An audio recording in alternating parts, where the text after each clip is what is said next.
AITAH for putting my profoundly autistic daughter on birth control? I, 45F, have a daughter, 19F, Layla, who is profoundly autistic. She was diagnosed as a young child, and due to the efforts of her speech and OT, and her own hard work, she has been able to gain a lot of independent daily living skills over the years. As she started hitting the teenage years, though, we started facing an extreme struggle with her period. Due to her diagnosis, she is estimated to have the developmental age of a 3 or 4-year-old child. This makes her month cycle extremely painful and confusing for her. She does not know or understand why she is bleeding or in pain. She suffers from bad cramping, which is difficult to treat as she has a hard time communicating when she is in pain.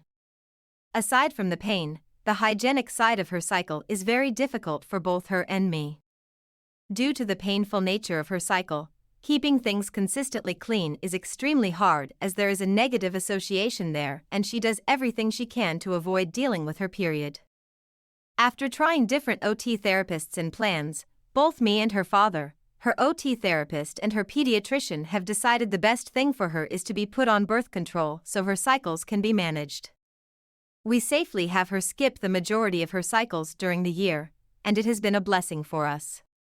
It has been 4 months, and not only has she been able to avoid the pain she goes through every month, but her general mood and demeanor has improved as well. Her therapist believes her irregular cycle was causing her a lot of anxiety. The issue comes with my SIL Ashley.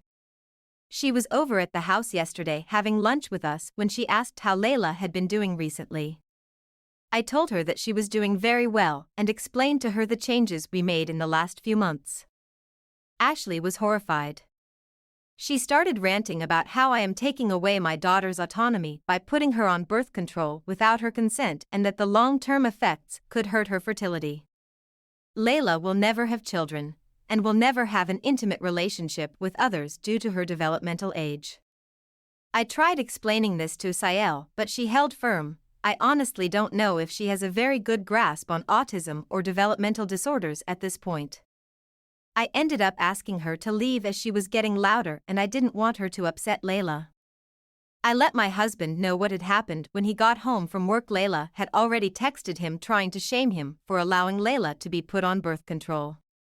She has now involved my MIL and has even reached out to my own mother over Facebook, claiming my husband and I are taking away our daughter's autonomy. I really think that the birth control was the right choice for our daughter, but the constant barrage of insults is starting to make me question things. AITA?